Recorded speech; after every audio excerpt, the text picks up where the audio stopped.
Bonsoir à tous, bienvenue dans votre émission La Réunion Lula. Le contexte international, le problème de carburant dans le monde et sur le territoire national, l'augmentation des prix parfois vertigineuse fait que l'alimentation est aujourd'hui en question et pour certains, cette question, elle coûte cher. Et à La Réunion, l'autonomie alimentaire est toujours une question qui est récurrente. Qu'est-ce qu'il faudrait faire ? On a toujours posé la question cette année, mais on n'a jamais vraiment eu de réponse. On va voir une posture ce soir. On voit ça dans Causement Réunionnais. Bonsoir Yvette Duchman. Bonsoir et merci. Vous êtes porte-parole de Oasis Réunion. Qu'est-ce que c'est Oasis Réunion? C'est un collectif de personnes. On est aujourd'hui à 40 000 personnes qui signent le manifeste pour que la Réunion puisse être un territoire bio et d'alimentation bio en autosuffisance, c'est-à-dire qu'on puisse consommer pour pouvoir manger nous-mêmes et aussi en autonomie. On va juste revenir. Qu'on puisse produire pour manger. Oui, excusez-moi, qu'on puisse produire pour manger et aussi qu'on puisse produire sans l'importation qui est massive de fertilisants, notamment fertilisants qui sont avalés par les animaux et qui ensuite que nous remangeons après, et pareil s'agissant des cultures vivrières. Et puis là aussi, il y a ce qu'on appelle la protection des sols. C'est vrai, avec les intrants utilisés. Effectivement. Notre sol peut, si ça continue, notre sol va de plus en plus se dégrader. Notre biodiversité, pareil, on va couper les arbres, alors qu'on sait qu'aujourd'hui, il faut planter pour lutter contre le réchauffement climatique. C'est une des solutions, c'est pas la seule. Hein. Et donc, mais surtout, notre sol va se dégrader et donc, il est temps de changer et de transformer notre modèle agricole. C'est ce que nous proposons à Oasis Réunion.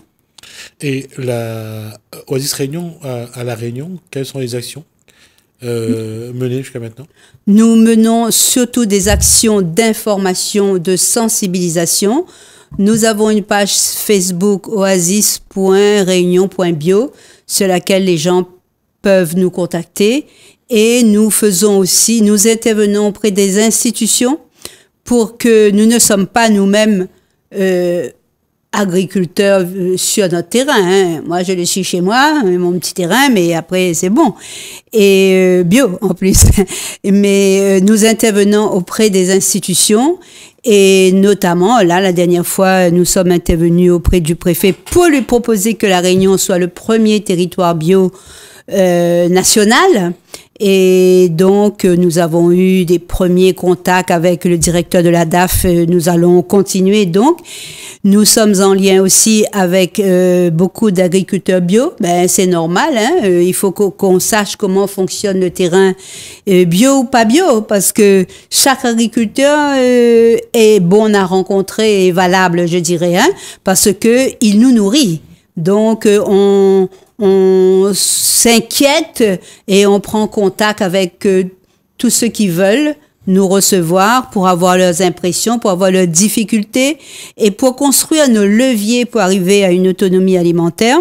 Nous sommes soutenus par deux chercheurs, un du CRNS, Gilles Belen, et l'autre de l'INRAE, Michel Duru, qui donc ont fait une étude sur la Réunion pour savoir quels sont les leviers pour une autonomie, une autosuffisance alimentaire. Et donc, leur étude, nous pouvons la fournir. Nous l'avons fournie aux institutions, à la DAF là d'abord. Et donc, je veux dire, ce que nous proposons n'est pas une idée que nous avons fait germer comme ça. Nous nous appuyons donc sur des recherches scientifiques de personnes qui sont aptes à le faire, voilà, et qui veulent bien nous aider, nous accompagner. Donc Michel Duru et Gilles Belen. Aujourd'hui, la question de l'autosuffisance alimentaire a été posée en son temps par Paul Vergès. Effectivement. Lorsqu'il était à la région. Et cette question-là, on a parlé des relations avec Madagascar aussi. Oui, effectivement. De savoir, parce qu'avant, Madagascar était le grenier de la Réunion. Aujourd'hui, on a vu que les politiques à ce niveau-là, d'abord, on va partir, puisqu'on appartient à la France et à l'Europe, la Réunion fait partie de ce qu'on appelle la PAC. C'est ça. La politique agricole commune de l'UE, de l'Union européenne. Est-ce qu'aujourd'hui, il y a des spécificités qui permettent à la Réunion d'avoir une agriculture propre à ses besoins, propre à son environnement? Je dirais qu'il y a des spécificités, d'après l'historique que tu viens de faire. D'abord, il y a une spécificité culturelle et identitaire. Nous avons des habitudes de consommation, une identité très forte en matière culinaire.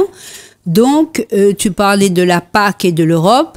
Eh ben, nous avons, je redis notre spécificité, nous avons un sol qui est encore bon, et c'est faux de dire que le sol réunionnais n'est pas riche. Il est très riche.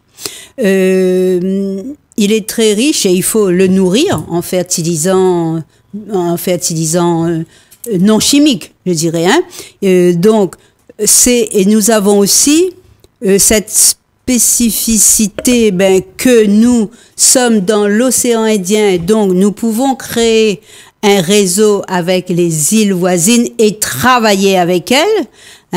Et donc, mais il nous semble bien que parfois notre situation environnementale, notre situation géographique et nos spécificités identitaires aussi ne sont pas prises en compte par la politique agricole commune.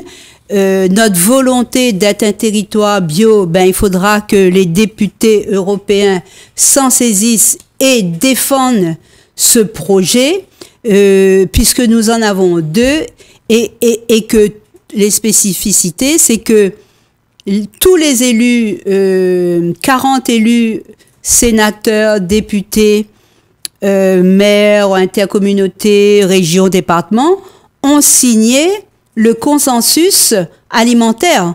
C'est-à-dire, ils sont d'accord pour que participer à un projet stratégique global sur l'alimentation bio à La Réunion avec nous, pas seulement avec nous, avec d'autres acteurs comme les syndicats, les chambres consulaires, les médias, parce que les médias, et merci encore, ont un grand rôle d'information, de sensibilisation, d'éducation. Et donc, aussi tous les agriculteurs, qu'ils soient conventionnels, en conversion ou bio, pour que ce projet puisse intéresser, et bien sûr, les consommateurs, qui, j'espère, deviendront des consommateurs, puisqu'aujourd'hui, la situation est tellement instable, tellement difficile, qu'il vaut mieux être vigilant, puisse converger en une seule direction, notre survie. Parce que s'il n'y a plus de manger à La Réunion, si demain la guerre pète partout, tout ça, que ça nous a mangé. Alors, juste une parenthèse pour revenir à la période de la Deuxième Guerre mondiale, où lorsque ce bateau est venu bloquer le port de Saint-Denis, il n'y avait plus d'approvisionnement. Et là, c'est là qu'on s'est rendu compte que la Réunion a vécu en autarcie. Là, on s'est pas posé la question d'autonomie alimentaire. Là, il n'y avait pas le choix.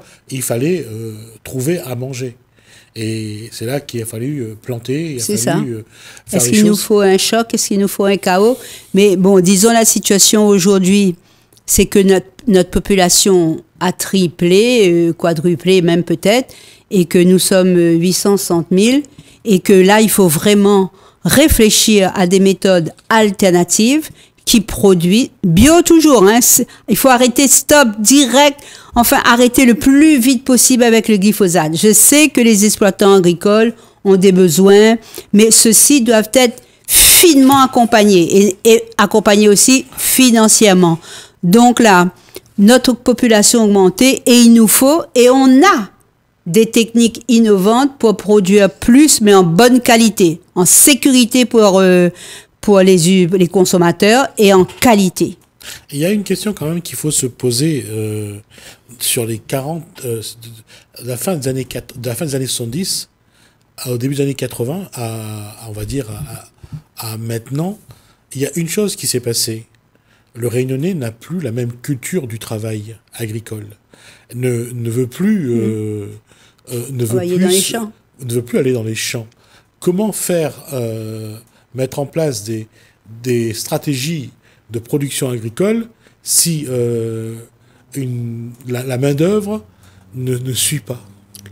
Mais là aussi, c'est vrai ce que tu dis, puisque au département, ils ont créé, nous, parce que j'étais au département avant, créé un RSA spécial agricole.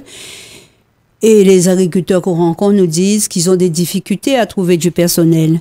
Mais là aussi, c'est une part d'éducation, d'information, parce que, il faut le dire, pendant longtemps, on a dévalorisé les métiers de la terre, pendant très longtemps. Par exemple, si on était faible à l'école, ils mettent à nous... Ce sont les voies de garage. Voilà, en voie de garage. Et ça, il faut arrêter. C'est la voie, une des voies principales. Il y avait une chose à l'époque, avec l'après-guerre, la réussite, c'était devenir fonctionnaire. C'est ça.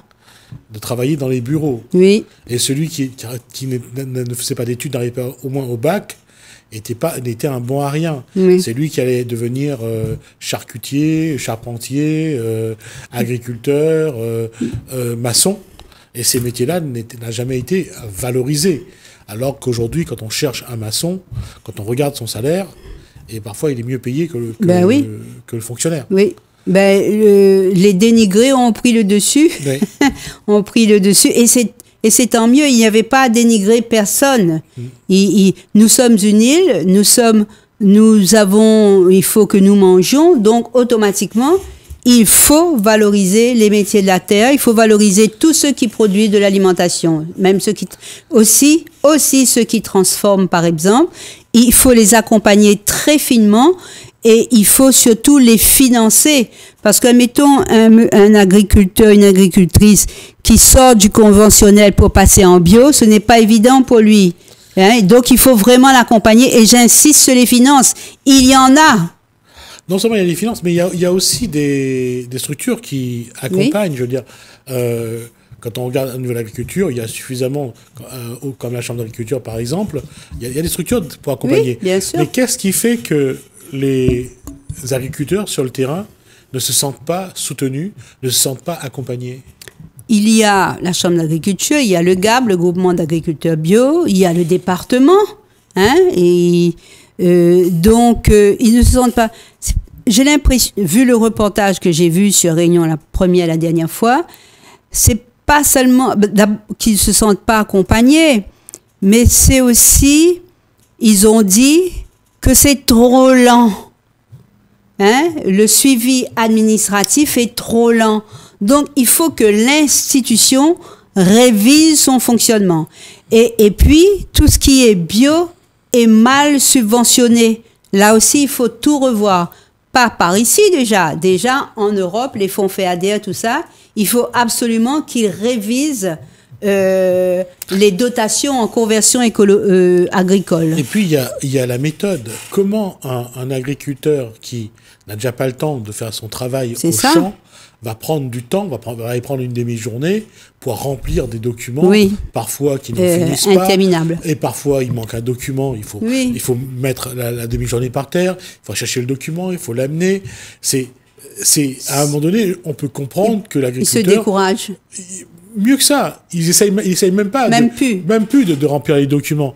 Il dit que ça sert à rien. De toute façon, il n'est pas sûr de le gagner. À chaque fois qu'il fait une demande, on lui prend la tête, on lui dit que ça c'est pas bon, ça c'est pas bon. Et à un moment donné, il est tellement énervé par son travail et par la situation qu'il préfère bien sûr abandonner. Et je les comprends. Ouais. Mais là encore, je pense qu'il faut une réactivité. Nous pensons très forte déjà du département. Ça, il faut une réactivité d'excellence. Bon, d'après ce que les agriculteurs ont dit, ce n'est pas le cas. Il faut une forte réactivité de la Chambre et du groupement d'agriculteurs bio.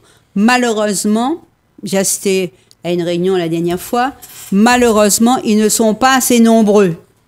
Et il faut aussi une cohérence inter-institutionnelle. Cette cohérence est difficile à mettre en œuvre. Et il faut que nous, les consommateurs, il faut nous bouger un peu aussi que bons agriculteurs. Il faut nous aider à autres aussi. Et puis, il y a une chose aussi qu'il faut se rendre compte, et ça, on en parle depuis des années, c'est ce millefeuille administratif qu'il y a. On a l'impression que chaque structure est totalement indépendante et que si on fait un dossier pour l'un, c'est pas le même dossier pour l'autre. Il n'y a aucun travail partenarial. Commun, collégial. Et c'est ça. Et à chaque fois qu'on débarque dans une structure, c'est une structure à part. Et il faut recommencer tout à zéro. Et à chaque fois, il faut comprendre aussi l'agriculteur, à un moment donné, Mais bien sûr.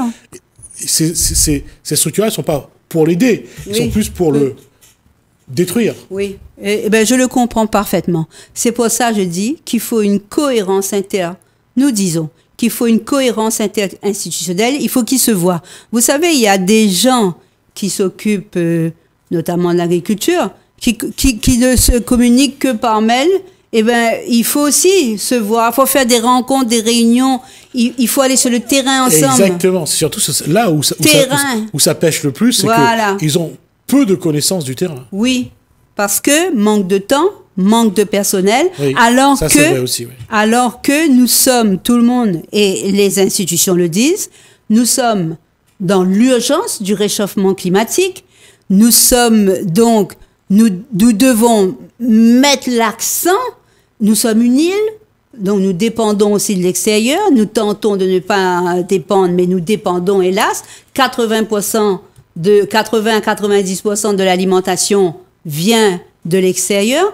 Donc, alors que le point fort, le point central, comme je disais, c'est notre survie, l'alimentation.